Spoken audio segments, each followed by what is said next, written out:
This meeting is being recorded.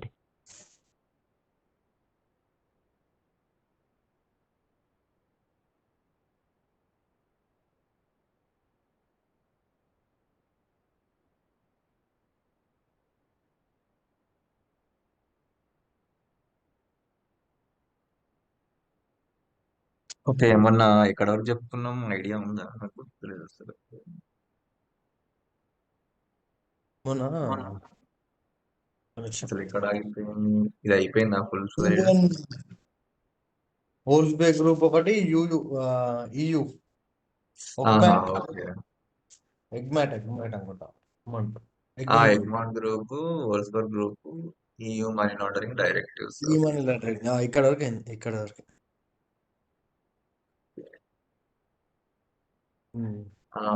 Okay okay. So ఇవి మీరు కొంచెం పేషెన్స్ తో మళ్ళీ మళ్ళీ జర చూసుకోండి. ఓకే. మరి అసలు ఈ 2 డాక్యుమెంట్స్ షేర్ చేస్తే అయిపోతుంది కదా.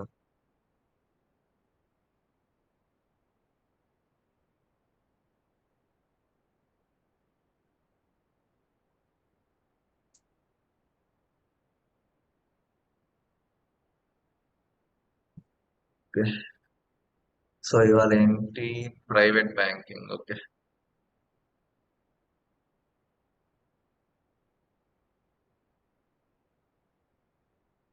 సో బేసిక్ గా మనకు ప్రైవేట్ బ్యాంకింగ్ అంటే ఇంకా ఐడియా ఉంది. మనం అందరం చేసేది ప్రైవేట్ బ్యాంకింగ్ కదా. యాక్సిస్, ఐసిఐసిఐ, కోటక్ ఇట్లా. అవునా? సో ఒక పాయింట్ ఆఫ్ టైం నుంచి ప్రైవేట్ బ్యాంకింగ్ అనేది ఒక రిస్క్ లాగా చూస్తుండే. ఎందుకు అని అంటే, సో ఆబ్వియస్లీ మనకు కూడా తెలుసు మనకున్న టార్గెట్స్ కి ఎవడో ఒక పెద్ద బిజినెస్ మ్యాగ్నెట్స్ పట్టుకొని అకౌంట్స్ ఓపెన్ చేయించడము, బ్యాలెన్సెస్ ఎక్కువ డిపాజిట్ చేయమని, మంత్ ఎండ్ బ్యాలెన్స్ కోసం డైలీ యావరేజ్ బ్యాలెన్స్ మెయింటైన్ చేయమని ఇట్లా అడుగుతూనే ఉంటాం కదా. సపరేట్ రిలేషన్షిప్ మేనేజర్స్ ఉండడం, priority RMs, burgundy RMs. So obviously దానివల్ల ఏంటంటే మన ఫోకస్ మొత్తం ఒక మన బ్యాంక్ యొక్క జిఎల్ బ్యాలెన్స్ పెంచడానికి ఉంటది తప్ప సోర్స్ ఎక్కడి నుంచి ఏంటని మనం అడగం. ఎందుకంటే అదంతా ఆబ్వియస్లీ బ్యాక్ ఎండ్ వాళ్ళు చూసుకుంటారు. బట్ మనకున్న ప్రెషర్ వల్ల మనం అసెట్స్ ని పెంచడం కోసం ఆబ్వియస్లీ కస్టమర్ దగ్గర వెళ్ళి బ్యాలెన్సెస్ కోసం ఫోర్స్ చేసి మనం ఆబ్వియస్లీ డిపాజిట్స్ ఆర్ ట్రాన్స్ఫర్ చేయిస్తూ ఉంటాం కదా టైం అండ్ అగైన్. సో అందుకు ప్రైవేట్ బ్యాంకింగ్ అనేది రిస్క్. అది ఏ టర్మ్స్ లో అని అంటే, కొన్ని పాయింట్స్ ఉన్నాయి ఇక్కడ చూడు. Foreign factors can contribute to the vulnerabilities of private banking to money laundering. So మనకు ప్రాఫిటబిలిటీ ఎక్కువ రావాలని చెప్పి మనం డిపాజిట్స్ అడుగుతాం. కాంపిటీషన్ ఎక్కువ ఉంటుంది obviously, peer to peer banks competition. So ఇంకా ఇంకా డిపాజిట్స్ రావాలని అడుగుతూ ఉంటాం.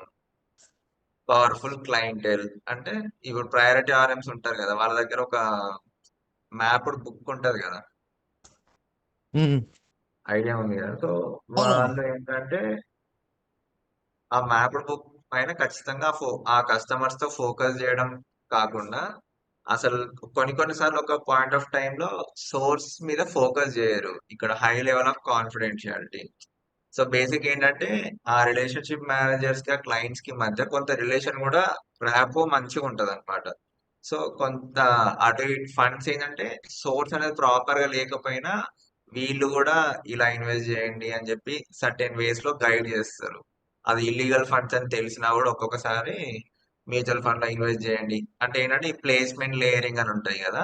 సో ఆ లేయరింగ్ లాగా తీసుకొచ్చి మ్యూచువల్ ఫండ్స్, ఇన్సూరెన్స్ ఇన్వెస్ట్మెంట్స్ అట్లా చేయిస్తారు అనమాట. సో అందుకు ప్రైవేట్ బ్యాంకింగ్ అనేది risk. Close trust developed between relationship manager and their clients. So ఇది ఒక point. Commission based compensation. So obvious చేయించినందుకు ఆర్ఎంస్ కొంత కాంపెన్సేషన్ కూడా తీసుకుంటారు. ఇవి కొన్ని పాయింట్స్. సో వీటి వల్ల ప్రైవేట్ బ్యాంకింగ్ అనేది కొంత రిస్క్ అన్నమాట. అది జస్ట్ ఒక ఐడియా కోసం అదొక రాసి పెట్టుండ అంతే. సో ఇప్పుడు బ్యాంక్ సీక్రెసీ యాక్ట్, ఇది చాలా ఇంపార్టెంట్ అన్నమాట. ఏ ఇంటర్వ్యూలో వెళ్ళినా కూడా మినిమం ఈ క్వశ్చన్ అడుగుతారు, బ్యాంక్ సీక్రెసీ యాక్ట్ ఏంటంటే. సో యాక్చువల్లీ ఇది 1970లో యునైటెడ్ స్టేట్స్ లో తీసుకొచ్చిన యాక్ట్ ఇది. అప్పుడు ఇంప్లిమెంట్ చేశారు. ఇది దేని గురించి అని అంటే మనకు అదే టైంలో అంటే అప్పటికి కూడా మనీ లాండరింగ్ అనేది ఉంది.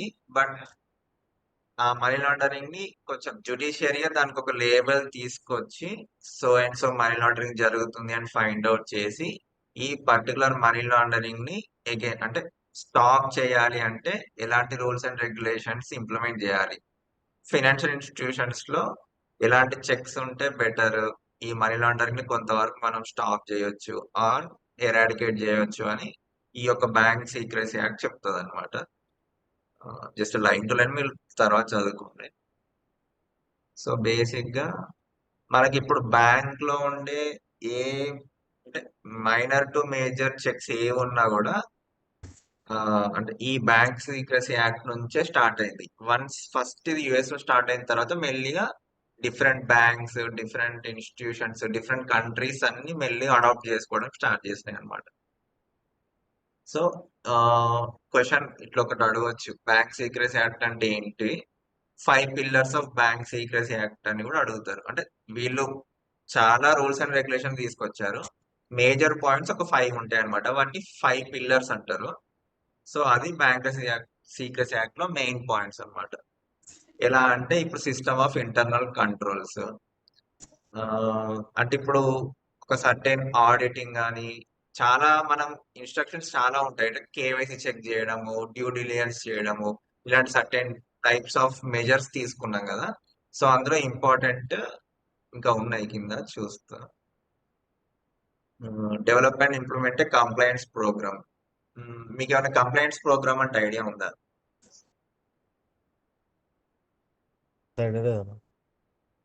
అంటే ఏం లేదు, బేసిక్ ఏంటంటే ఒక సర్టెన్ పాలసీస్, ప్రొసీజర్స్ డెవలప్ చేయాలి.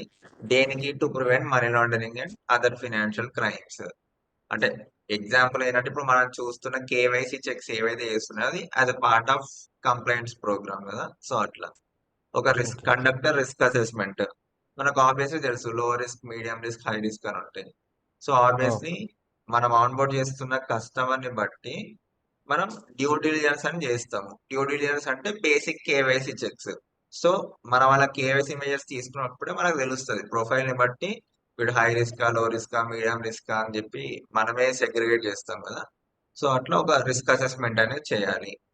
So proper customer identification procedures. So మనకు ఒక ఇండివిజువల్ కి లైక్ ఇండియాలో అయితే పాన్, ఆధార్, ఒక ఫోటోగ్రాఫ్, కేక్ ప్రొపరేటర్ కి అయితే ఒక సర్టెన్ సెట్ ఆఫ్ డాక్యుమెంట్ తీసుకుంటాం కదా. సో అంటే డిఫరెంట్ టైప్ ఆఫ్ ఎంటిటీని బట్టి మనకు సర్టెన్ ఐడెంటిఫికేషన్ ప్రోగ్రామ్ ఉండాలి అని చెప్పి చెప్తున్నారు. Transaction monitoring, obviously after onboarding particular customer మనం ట్రాన్సాక్షన్స్ మానిటర్ చేయాలి, అదొకటి. కరెన్సీ ట్రాన్సాక్షన్ రిపోర్ట్, ఇది క్యాష్ కి రిలేటెడ్. ఇది మనకు ఐడియా ఉంది, ఇండియాలో అయితే 10 lakhs, అదర్ కంట్రీస్ లో వాళ్ళ వాళ్ళ థ్రెషోల్డ్ లిమిట్ ఉంది. బియాండ్ ఆ థ్రెషోల్డ్ ఎవరైనా ట్రాన్సాక్షన్ చేస్తే దాన్ని మనం ఆ సిటిఆర్ అనేది ఫైల్ చేస్తుంది ప్రతి ఒక్క financial institution.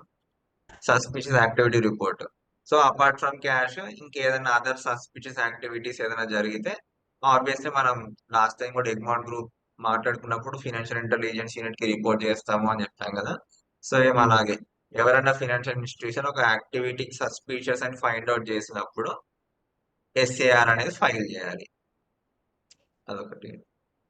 Perform independent testing, మనకు ఆబ్వియస్లీ ప్రతి బ్యాంక్ లో ఒక ఆడిటింగ్ అనేది జరుగుతుంది కదా. ఫస్ట్ ఇంటర్నల్ గా జరుగుతుంది విత్ ఇన్ బ్యాంక్, మనకు అప్పుడప్పుడు ఆర్బీఐ వాళ్ళు కూడా వచ్చి చేస్తూ ఉంటారు ఆడిటింగ్ అనేది. సో అట్లా ఈ ఆడిటింగ్ అనేది కూడా రెగ్యులర్ గా ఉండాలి, అప్పుడే బ్యాంక్ కరెక్ట్ గా ఫంక్షన్ అవుతుందా లేదా తెలుస్తుంది.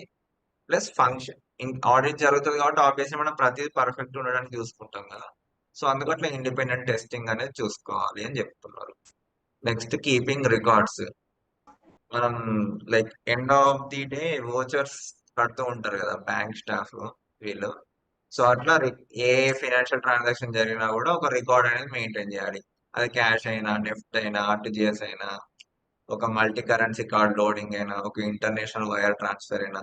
సో ఎలాంటి ఫైనాన్షియల్ ట్రాన్సాక్షన్ జరిగినా ఆ రికార్డ్ అనేది మెయింటైన్ చేయాలి, మినిమం 5 years అది. సో ఇప్పుడు ఈ మెజర్స్ అన్ని చూస్తే మనకు ఐడియా వచ్చింది ఏంటంటే ఒక ఫైనాన్షియల్ ఇన్స్టిట్యూషన్ ఇప్పుడు జరుగుతున్న మెజర్స్ ఏవైతే తీసుకున్నాయో అవన్నీ బిఎస్ యాక్ట్ నుంచి అడాప్ట్ చేసుకున్నాయి అనమాట. Okay.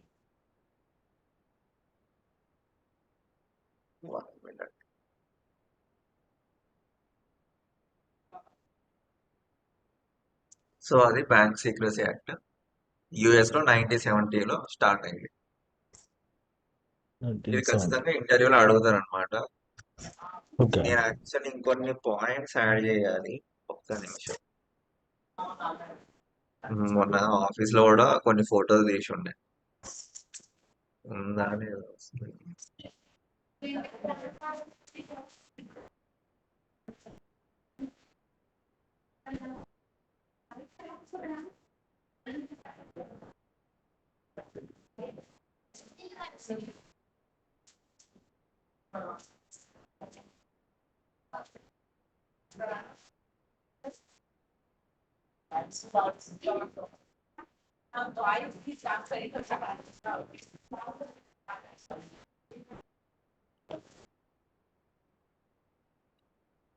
Insert pictures this device.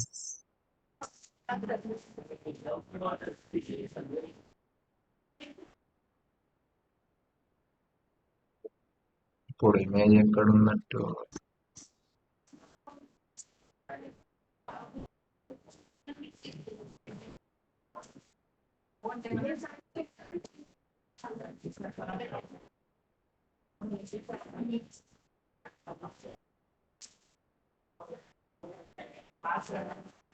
Okay, కొన్ని కీ పాయింట్స్ ఉన్నాయి చూసారా? Governance and oversight, policies and procedures, risk assessment, ఇందాక చెప్పుకునే ఇంకొన్ని అడిషనల్ పాయింట్స్ ఉన్నాయి అన్నమాట. మేబీ ఇన్ఫర్మేషన్ షేరింగ్ అంటే బ్యాంక్ టు బ్యాంక్ మధ్య ఇన్ఫర్మేషన్ షేరింగ్, అండ్ ట్రైనింగ్ అని ఉంటది. అంటే మనకి అప్పుడప్పుడు బ్యాంక్స్ లో ట్రైనింగ్స్ ఇస్తూ ఉంటారు కదా, సో అదొక పాయింట్ అన్నమాట. సో అట్లా డిఫరెంట్ మెజర్స్ ఉంది ఒక బ్యాంక్ ఎట్లా ఫాలో అవ్వాలని. సో అందుకే జస్ట్ యాడ్ చేసినాను. నేను ఎటు పోయింది? చిన్న అవుతుంది.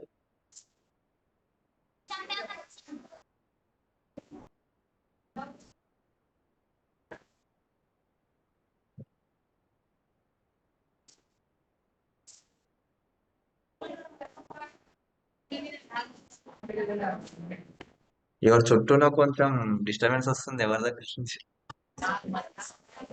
నాదే కదా. అవునా, ఎక్కడున్నావు? బయట. ఓకే. రూమ్లోకి వెళ్తాను, రూమ్లోకి వెళ్తాను. Okay okay okay. ఇప్పుడు పర్లేదు. ఓకే.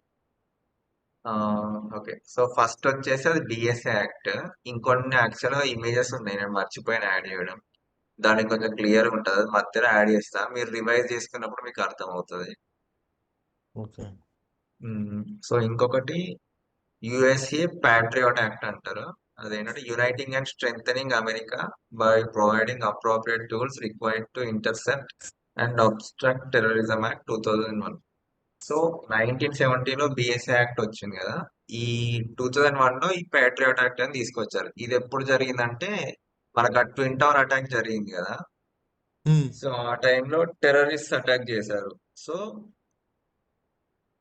అప్పటి వరకు ఆ మనీ లాండరింగ్ అనేది మాత్రమే తెలుసు. సో ఫర్దర్ గా ఇట్లా టెర్రరిస్ట్ అని ఉన్నారు, వీళ్ళకి కూడా ఫండింగ్ చేసిన తర్వాత సో అట్లా టెర్రరిస్ట్ అటాక్ కూడా జరిగింది అనేది ఒకటి బయటకు వచ్చింది అనమాట.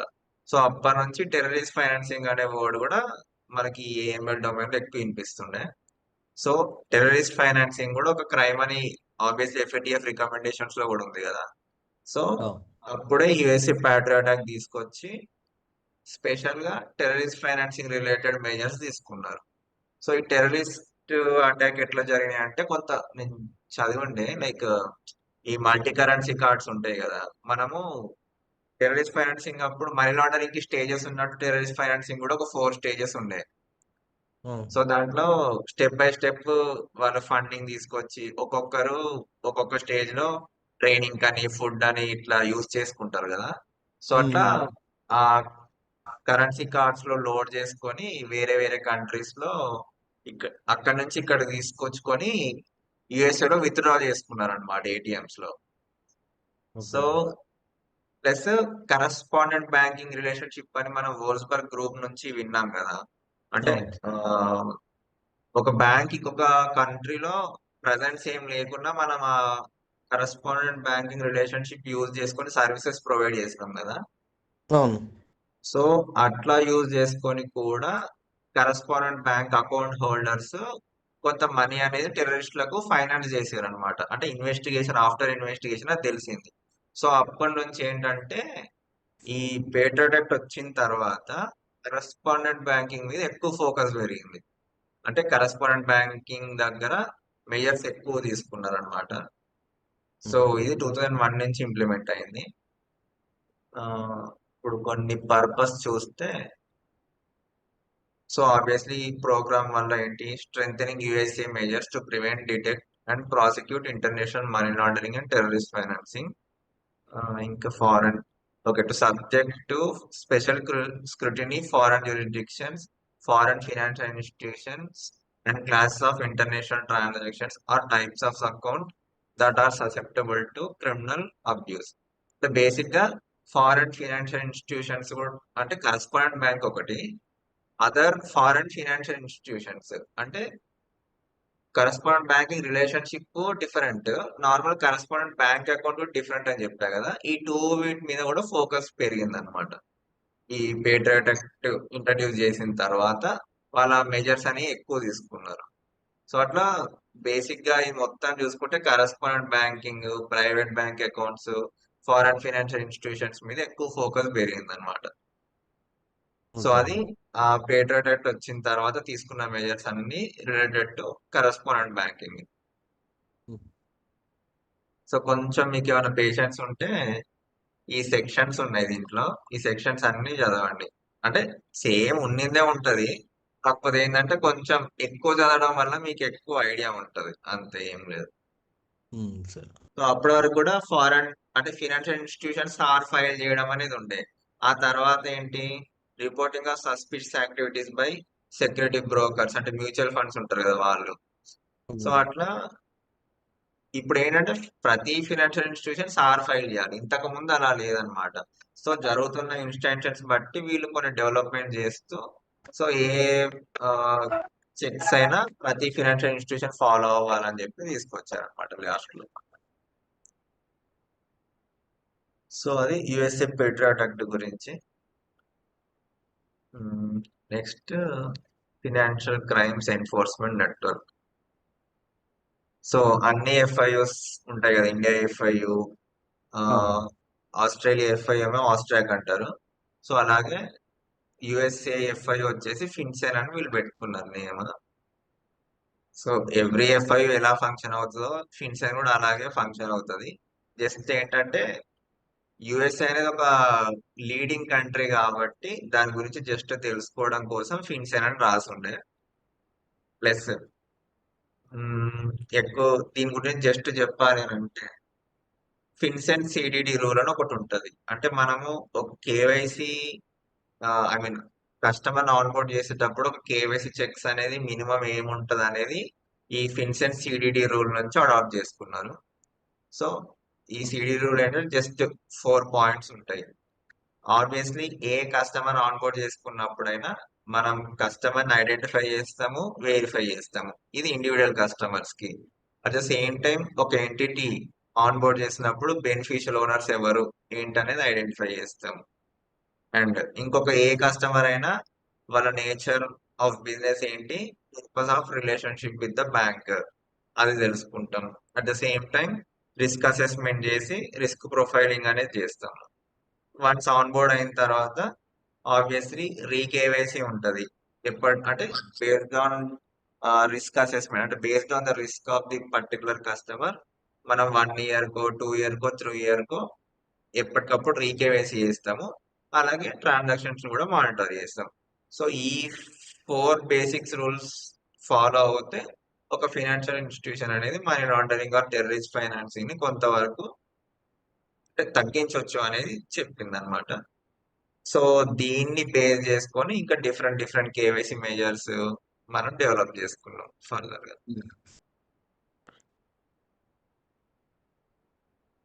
ఓకే. అండ్ ఇండియాలో మనకు లో రిస్క్ కి 10 ఇయర్స్ కి రీకేవైసీ చేస్తారు. మీడియం రిస్క్ అయితే 8 ఇయర్స్. హై రిస్క్ అయితే ఎవ్రీ 1 ఇయర్ కి చేస్తారు అనుకుంటా. Two two but two global గా టైమ్స్. చూసుకుంటే స్టాండర్డ్ హై రిస్క్ అయితే ఎవ్రీ 1 ఇయర్, మీడియం రిస్క్ అయితే ఎవ్రీ 2 ఇయర్, లో రిస్క్ అయితే ఎవ్రీ 3 ఇయర్స్ కి రీకేవైసీ చేస్తారు. ఓకే. సో అదొక పాయింట్. ఓకే. సో ఇంక ఇక్కడ వరకు ఏంటంటే అన్ని బేసిక్స్ మనకు కోర్ నాలెడ్జ్ ఏంటి, అసలు ఎక్కడి నుంచి ఎలా స్టార్ట్ అయింది ఏంటనేది ఇప్పటి వరకు తెలుసుకున్నాము. సో ఇంక ఇప్పటి నుంచి ఏంటంటే ఇంకా సబ్జెక్ట్ మనకు జాబ్ రిలేటెడ్ అది చూడాలి. సో మీరు ఇప్పుడు బెనిఫిషియల్ ఓనర్ బీఓ డిక్లరేషన్ అని ఎప్పుడైనా ఆఫీసెస్ లో చూసారా బ్యాంక్ లో? చేసాం అన్న. అంటే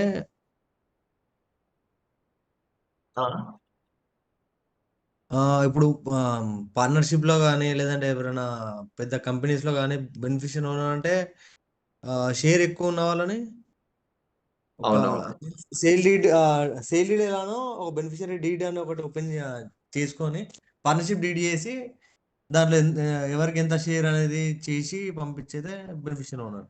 ఓకే, ఓకే, ఓకే. అంతే, ఏం లేదు. సో మనం ఇక్కడ ఇండియాలో బెనిఫిషియల్ ఓనర్ అంటాము. గ్లోబల్ గా చూసుకుంటే దాన్ని అల్టిమేట్ బెనిఫిషియల్ ఓనర్ అంటారు. సో ఇక్కడ ఏంటంటే అసలు ఒక బెనిఫిషియల్ ఓనర్ ఆర్ యూబిఓ ఎవరంటే అల్టిమేట్ గా ఆ పర్టికులర్ కంపెనీని ఓన్ చేస్తారు వాళ్ళు. అంటే వాళ్ళ కంట్రోల్ ఎక్కువ ఉంటుందని అర్థం. ఏంటంటే డెసిషన్స్ అయినా ఏవైనా ఆ యూబిఓనే తీసుకుంటాడు. సో అందుకే అల్టిమేట్ బెనిఫిషియల్ ఓనర్ అని చెప్తాం, అంతే.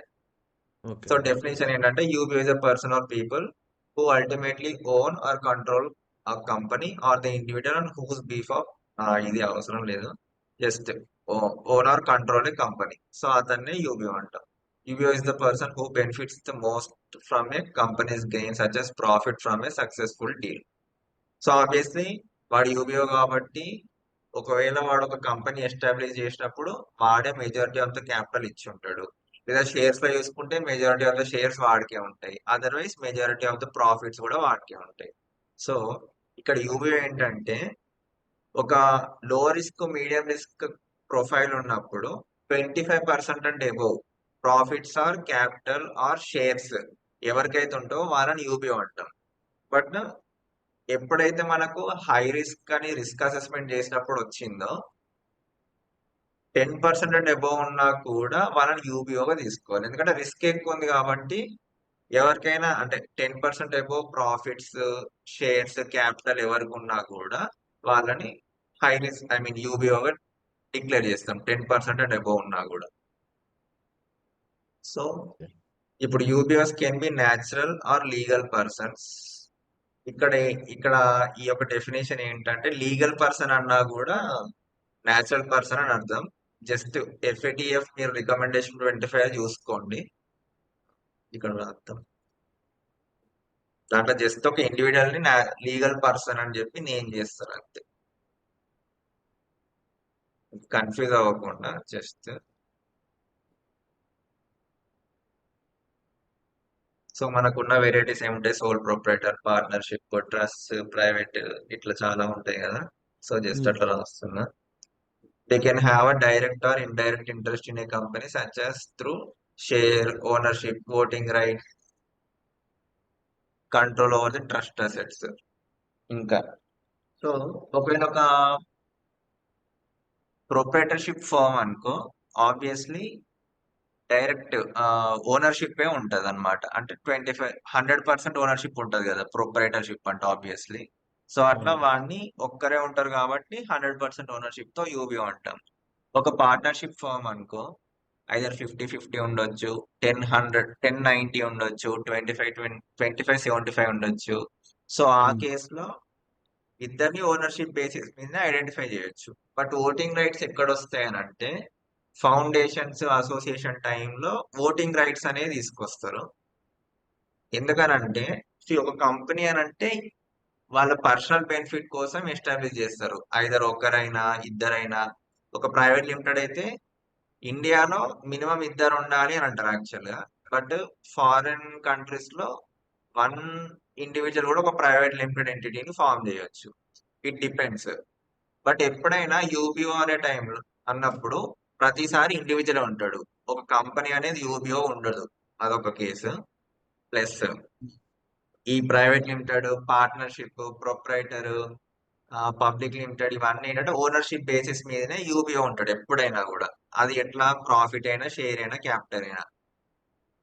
సో ఇంకొకటి ఏంటంటే ఫౌండేషన్ అసోసియేషన్ లో అది పర్సనల్ బెనిఫిట్ కోసం ఎవరు ఎస్టాబ్లిష్ చేయరు. ఎగ్జాంపుల్ ఏంటంటే ఇప్పుడు కొన్ని అపార్ట్మెంట్స్ అసోసియేషన్ లాగా ఫామ్ అవుతాయి కదా. బట్ అది ఎవరి పర్సనల్ బెనిఫిట్? ఓవరాల్ అపార్ట్మెంట్ యొక్క అంటే వాళ్ళు ఏంటి రెంట్స్ కలెక్ట్ చేసుకోవడము, లేదా ఏదైనా చిన్న పార్టీస్ జరిగితే ఆ ఫండ్స్ యూజ్ చేసుకోవడం, అట్లా ఒక అపార్ట్మెంట్ బెనిఫిట్ కోసం ఫామ్ చేస్తారు కాబట్టి ఇక్కడ సో అండ్ సో ఓనర్ అని ఎవరు ఉండరు. ఇప్పుడు 40 ఫ్లాట్స్ ఉన్నాయి, నేను ఓనర్ అంటే నేను, ఇంకొకరు ఓనర్ అంటే ఇంకొకరు ఓనర్ ఉండడానికి ఉండదు కదా. బట్ ఒకవేళ అపార్ట్మెంట్ వాళ్ళు మొత్తం అగ్రి అయితే ఒక 2, ప్రెసిడెంట్ 3 మెంబర్స్. ఎలక్షన్స్ జరుగుతాయి కదా, certain according to bylaws they will conduct the elections అదే అండ్ చెప్తున్నా.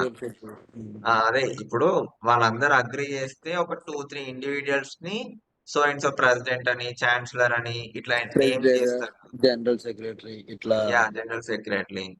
సో నీకు ఐడియా ఉంటది ఏంటంటే అట్లా అందరు అగ్రి అయిన తర్వాత సో అండ్ సో పర్సన్ కి ఒక నేమ్ ఇచ్చి వాళ్ళు ఫర్దర్ గా ఏదైనా ఉంటే ప్రెసిడెంట్, నువ్వు అన్నట్టు వైస్ ఛాన్సలర్, సెక్రటరీ, ట్రెజరీ ఇట్లా ఉంటారు కదా నేమ్స్. సో వాళ్ళ అపార్ట్మెంట్ వెల్ఫేర్ కోసం డెసిషన్ తీసుకోవడము, లేదా ఏదైనా ఇష్యూస్ ఉంటే వాళ్ళు ముందుండి కంప్లైంట్స్ రిజాల్వ్ చేయడం అట్లా చేస్తారు కదా. అర్థమవుతుందా? అవునండి. యా. సో సో ఈ కేసు ఏంటంటే యూబీఓ వచ్చేసి ఓటింగ్ రైట్స్. ఆబ్వియస్లీ అపార్ట్మెంట్ లో 40 ఫ్లాట్స్ ఉంటే వాళ్ళందరూ ఒప్పుకొని వాళ్ళు ఓట్ వేసిన తర్వాతనే వీళ్ళందరూ యూబీఓగా డిక్లేర్ చేసుకుంటారు అనమాట. అంటే జస్ట్ ఇందాక మనం చెప్పుకున్న ఎగ్జాంపుల్ ఏంటి, అల్టిమేట్లీ అంటే ఓనర్షిప్ పైన ఉండాలి లేదా కంట్రోల్ ఉండాలి. సో ఆబ్వియస్లీ ఆ పర్టికులర్ అసోసియేషన్ మీద ఆ 4 మెంబర్స్ కి కంట్రోల్ ఉంటది. అంతే కదా ఆ ఫౌండేషన్ ఆర్ అసోసియేషన్ కేసులో. అర్థమవుతుంది, నాకు క్లారిటీ కావాలా? ఓకే, అర్థమైంది. ఓకే. ఎందుకంటే ఇప్పుడు ఇక్కడ నుంచి మీకు జాబ్ స్పెసిఫిక్, అందుకోసం మళ్ళీ అడుగుతుంది ఓకే. ఏంటంటే ఇది ఇక్కడ రాయాలి. ఇక్కడ ఉంది కూడా. యూవి వచ్చేసి ఫస్ట్ ఇది ఒక హైరార్కీ టైప్. ఇప్పుడు ఏ